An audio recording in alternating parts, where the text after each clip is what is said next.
Hello guys, welcome to my channel SV Amor Sararana, and for today I'm going to discuss about the laws of exponents. Okay, so in mathematics there are different laws of exponents. All the rules of exponents are used to solve many mathematical problems which involve repeated multiplication processes. So the laws of exponents simplify the multiplication and division operations, and it helps to solve problems easily. So now I'm going to discuss to you the six important laws of exponent with the many solved examples. Okay, so please watch my discussion from the beginning until the end, no? Para may matutunan din kayo, no? So let's start with number one, laws of exponent. Okay. So number one, we have what we call product of powers. Okay. But by the way, um, kailangan malaman nyo muna yung ano ba yung base at saka ano ba yung exponent, no? Kasi mahihirapan kayong gumamit ng laws of exponent, no? Pag hindi nyo alam yung base at saka exponent. So, in this case, itong a raised to m times a raised to n. So, before we discuss this, no, i-clarify ko muna, no, para malaman nyo yung base at saka exponent, no, dahil importante po iyan sa ating topic. Okay? So, itong a, this is what you call the base.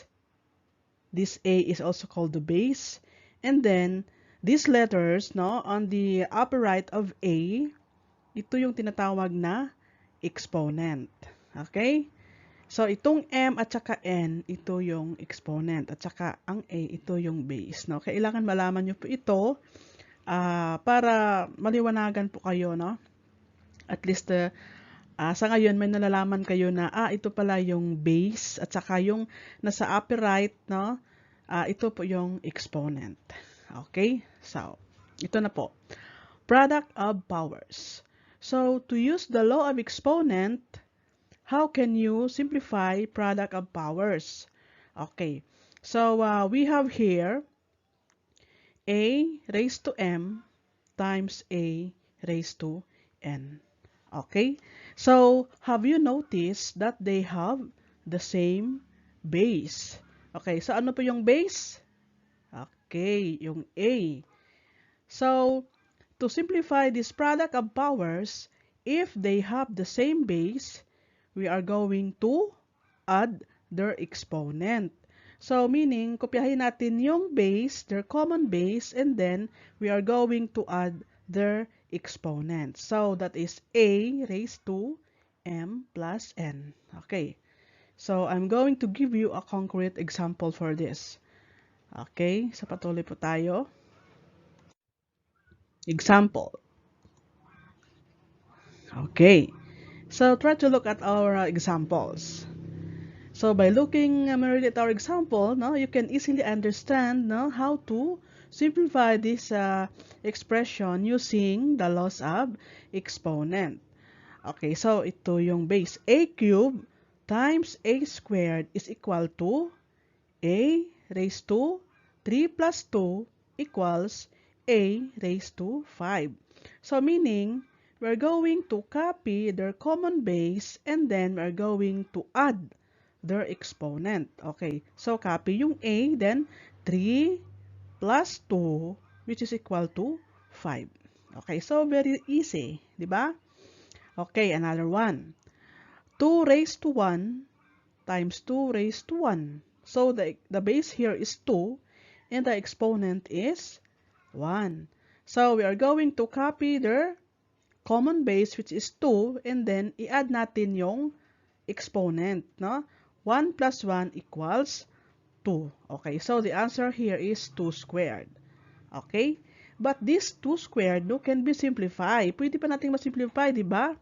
Okay. So, yung 2 squared, ibig sabihin, that is 2 times 2. So, we are going to multiply the base 2 times, no? Kasi, yung exponent mo is 2, no?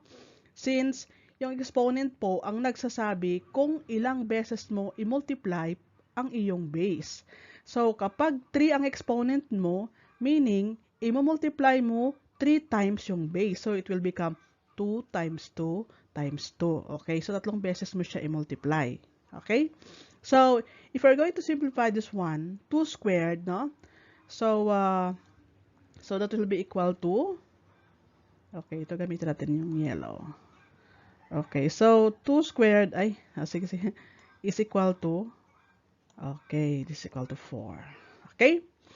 Another one, itong 2 raised to 1 times 2 raised to 1.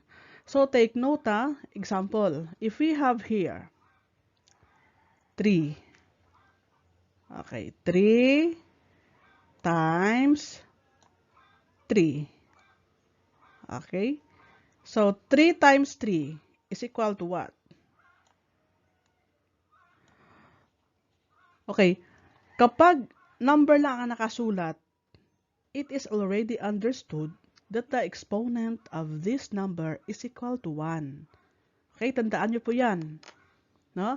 It's already understood that the exponent of 3 is 1. So, 3 times 3 is equal to 9. Okay? So, pwede rin gawin mong katulad ng nasa itaas, no? So, that is 3.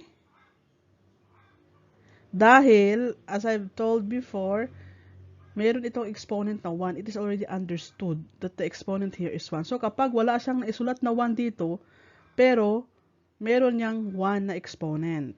Okay? So, take note for that. So, pwede rin 3 raised to 1 times, okay, erase pa natin to. Okay.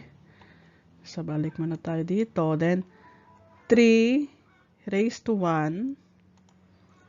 Okay, ibig sabihin yan, meron niyang 1 na exponent. Okay, 3 raised to 1. Okay, so that is equal to 3, 1 plus 1, which is equal to 3 squared.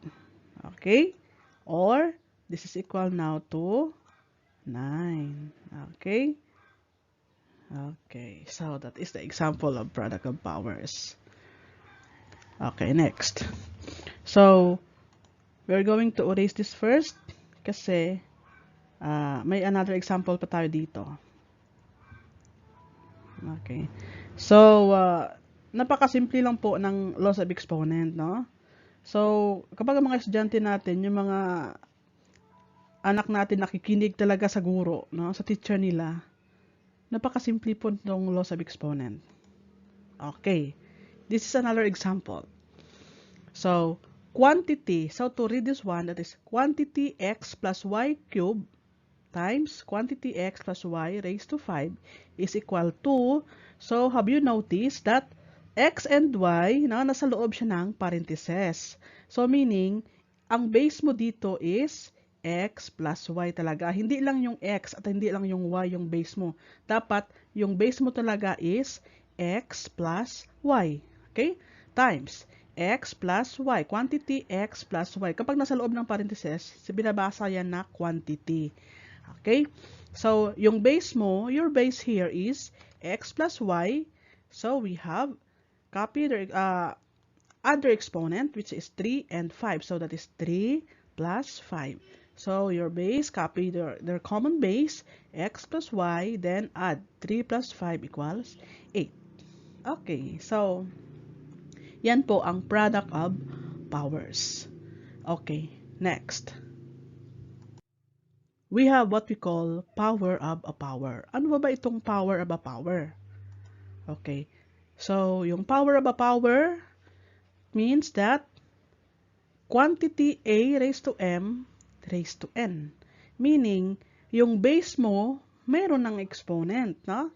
yung base mo talaga is a raised to m. Yun talaga ang base mo. So, what we're going to do is that you just multiply their exponent. No? Multiply mo naman yung exponent. So, that is equal to a raised to m times n. So, very simple. No? I-multiply mo lang yung base mo, yung exponent mo sa loob at exponent sa labas ng parentheses. Okay? So, example. Okay. So, we have here quantity a cubed squared. Okay? Quantity a cubed raised to 2 is equal to, copy yung a, then multiply mo yung exponent, which is 3 times 2. So, that is equal to 6. Okay? This one, your base here is quantity 2 raised to 5 raised to 1. Okay? So, copy yung base 2 raised to 5, then multiply mo yung exponent, which is 1. So, that is equal to 2 raised to 5. So, if you are going to simplify this one, meaning you are going to multiply 2 5 times. Okay?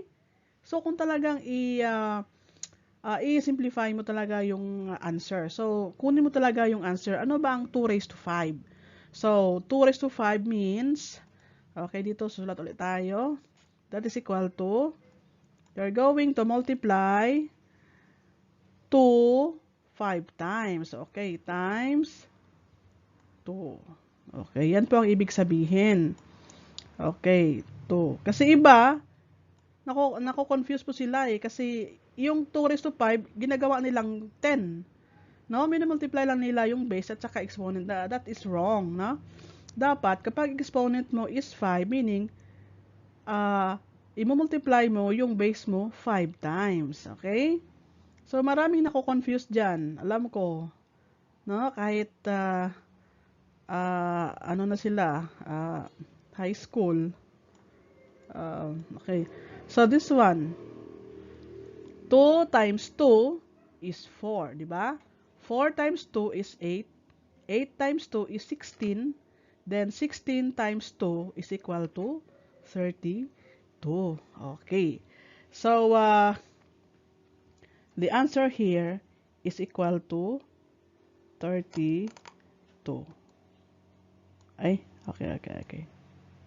Okay, yan. 32 yan, Okay. So, yan po, mag-simplify ng exponent no, kapag ganito siya. Okay. So, next. Next example. Okay, so we have here. So, nakita nyo po, doble yung parentheses. Okay. So, meaning, dito, yung base mo is x plus y raised to 4. Okay? Quantity x plus y raised to 4 raised to 5. Okay. So, yung base mo is x plus y raised to 4. Multiply mo yung exponent. 4 times 5. So, 4 times 5 is equal to 20. Okay. So, napaka-simple lang po, no? So, kapag alam mo po yung rule, no? Yung law, hindi mo binaviolate yung law na exponent. So, alam na alam mo talaga yung sagot, no? Okay, so very simple. Okay? So, next. Next law of exponent is power of a product. So, what is this power of a product? Okay, this one. Quantity AB raised to M equals A raised to M, B raised to M. So, let us analyze this one. Have you noticed that yung M na exponent, no, ay na-distribute po sa A at saka sa B. Ayun pala, no? So, yung A, i-distribute mo yung M dito, and then yung B, i-distribute mo rin yung M. Okay, so it will become A raised to M and B raised to M. Okay. So, notice that this A and B, no, kapag tanungin ko kayo, ano bang exponent ng A at B? Okay. So, ang exponent ng A at B, no, yung sabi ko kanina, yung exponent niya is 1. Katulad din po yan ng number, no? Kapag number lang po ang nakasulat, mayroon pong automatic po, yung exponent niya is 1. Hindi lang po sinusulat yan. Pero automatic, meron po yung 1 kasi yung 2 raised to 1 is equal to 2. So, magkapareho lang po sila. Yung A raised to 1 at saka A, no? Kapag sinimplify mo, that is also A, no? So, walang nagbago. Okay? So, meaning, dito, meron yung 1 na exponent. Dito, meron ding 1 na exponent. It is already understood, no? Tandaan nyo po yan. So, that is A raised to M. So, nag-multiply lang po. Okay? So, let's have an example for this. Okay. So, this one. Di ba? So, AB, quantity AB cube, that is equal to A cube and B cube. Okay? So, distribute lang po yung 3, no? Dito, 3 times 1, 3, 3 times 1, 3, or A cube and B cube, no? By following the laws of exponent, okay? Another one, we have this one. X, quantity xy raised to 5 is equal to x raised to 5, y raised to 5. Okay, so very easy lang po, no? So, distribute lang po yung 5. Okay, another one, this one. So, 2x squared. Quantity 2x squared. So, yung 2, lagyan mo rin ng 3. Okay? Dahil dito ang base mo isa-isa, no?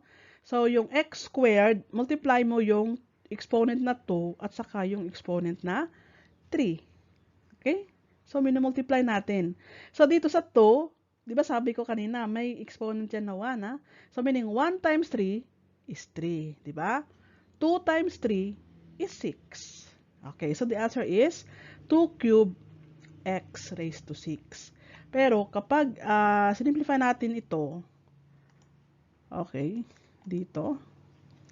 So, what will be the final answer, no? Kung kukunin talaga natin yung final answer. So, 2 cube means 2 times 2 times 2.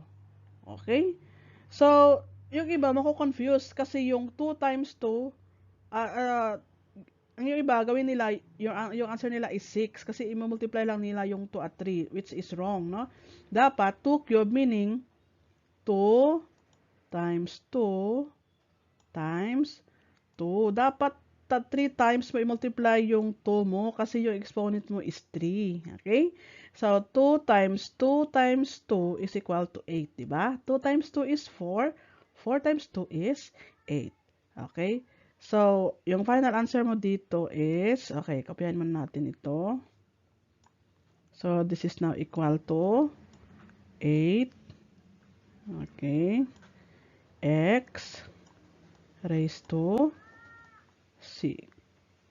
Okay, so yan po yung final answer talaga. Okay? Okay, next laws of exponent is quotient of powers. Okay, ano pa itong quotient of powers?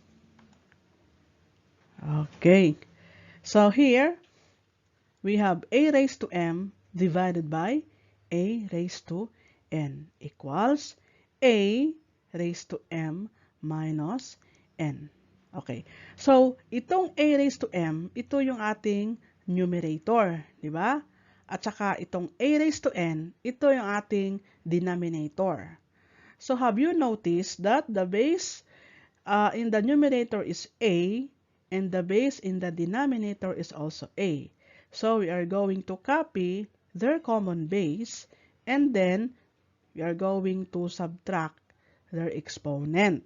Okay, so ito po ang quotient of powers. Sinasubtract yung exponent ng parihong base. So, take note na dapat pariho yung base na yung exponent, pariho yung base, tapos yung exponent ang isa-subtract. Okay? So, kopyahin mo yung m, then subtract mo siya sa exponent ng n dito sa iyong denominator. Okay? So, example. Okay, a raised to 4 divided by a squared is equal to, copy their common base, a, then copy the exponent dito sa numerator na 4 minus 2. So, the answer here is a squared. Okay? So, very easy, no? Kapag nakita mo, example, may nakita kang, laws of exponent, quotient of powers yan. So, kopyahin mo yung number na may parehong base, tapos isa-subtract mo lang yung exponent. Okay, so that's very simple. Next, okay, this one. So, kapag nakita mo itong expression na to, akala nyo mahirap na kasi marami ng x at saka y, pero kapag itong i-apply natin yung laws of exponent, so that is very simple, no? Balikan mo lang yung mga laws of exponent na hindi ka talaga hindi ka talaga mako-confuse, no? Kapag alam mo talaga yung laws of exponent, no? Okay, so we have x raised to 5 times y raised to 7 divided by x squared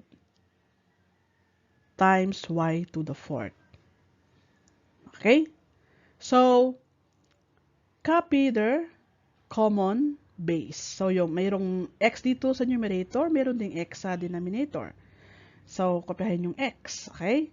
Then, ang exponent. So, copy yung 5 minus 2. Okay? Then, yung y naman, copy yung y at saka copy yung 7, then minus 4. So, take note yung magkaparehong base lang yung isa-subtract, no? Huwag mo i-subtract yung 5 at 4. At huwag mong i-subtract yung 7 at 2 kasi they have different base. So, magkaiba yung base nila. So, hindi mo siya dapat i-subtract. So, take note, yung the same base lang, yung parehong base lang, yun lang ang isa-subtract mo. So, copy yung x, then 5 minus 2, copy yung y, 7 minus 4. So, we have x cubed, no? 5 minus 2 is 3, 7 minus 4 is 3 also. So, your answer is x cubed, y cubed. Okay? So, next. Okay, powers of quotient. Okay, so ano ba itong powers of quotient? Okay, so ito yung powers of quotient. So, nasa loob ng parentheses yung fraction, di ba? AB, no? A divided by B, quantity A divided by B raised to M is equal to A raised to M divided by B raised to M. So, have you noticed that parang dinistribute lang katulad ng ano kanina, no? Ng isang law of exponent kanina, no? Yung product, no? Yung product of powers, 'di ba? Yung A, dinistribute lang dito yung exponent na M, or yung exponent na 1 dito, no? You multiply it to M, no? Tsaka yung B, 'di ba? May 1 dito, so 1 times M is M. Okay? So distribute lang, no? Okay, A, M, and B raised to M. Okay. So, example. Okay, this one. Quantity x divided by y cubed. Okay? So, that is x cubed. So, distribute, no? And y cubed. Okay? So, very easy, no? Napakasimple lang po. Okay, this one. Quantity x squared divided by y to the 4th cubed. Okay. So, yung numerator natin is x squared. Yung denominator is y to the 4th. So, we are going to multiply. Now, multiply din yung exponent. Okay. So, we have 2 times 3 is 6. 4 times 3 is 12. So, your final answer is x raised to 6 divided by y raised to 12. Okay. So, hindi na natin dapat ito i-subtract. Diba? Baka ma-confuse kayo because they have different base. Okay, x dito sa numerator, y sa denominator. So, hindi mo siya pwedeng i-subtract ang exponent. So, ganito na talaga ang iyong sagot. So, this is your final answer. Okay? Next. Okay, zero power. Okay, ano ba itong zero power? So, the zero power means any number raised to 0 is equal to 1. Kahit ano pang kalaking number 2, kahit 1 million pa to, basta naka-raise siya sa 0, that is equal to 1. So, napakasimple po ng zero power. So, matatandaan mo talaga yan, no? So, example. Okay. 2 raised to 0 is equal to 1. Diba? Baka iba yan. Gawin nilang 0 ito, So, that is wrong. So, dapat alam nyo po yung laws of exponent, no? Any number raised to 0, any letters, variables, constant raised to 0 is equal to 1 po. Okay, this one. Quantity a plus 2 raised to 0. So the answer here is 1. Okay? So tandaan nyo po yan. And another one. 5 raised to 0, a cube, b raised to 0. So, try to analyze. Yung 5 lang po ang may 0 na exponent at saka yung b ang may 0 na exponent. So meaning ito lang po yung magiging 1, okay? So baka ma-confuse bakit may answer? Bakit may a cube? Okay. So 5 raised to 0 is 1. Yung a cube, 'di ba 3 yung exponent, hindi naman 0. So meaning kopyahin mo yung a cube. Tapos, yung b raised to 0, so it is equal to 1. Okay, so i-multiply mo yan. 1 times a cube times 1 is equal to a cube. Okay? So, that is 0 power. Okay. So, ayan po.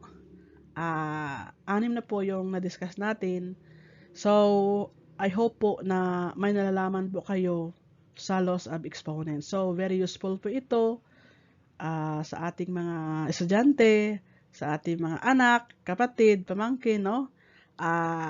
Kahit pa paano, may nalalaman po kayo. So, thank you so much po sa pakikinig at pag-watch ng video.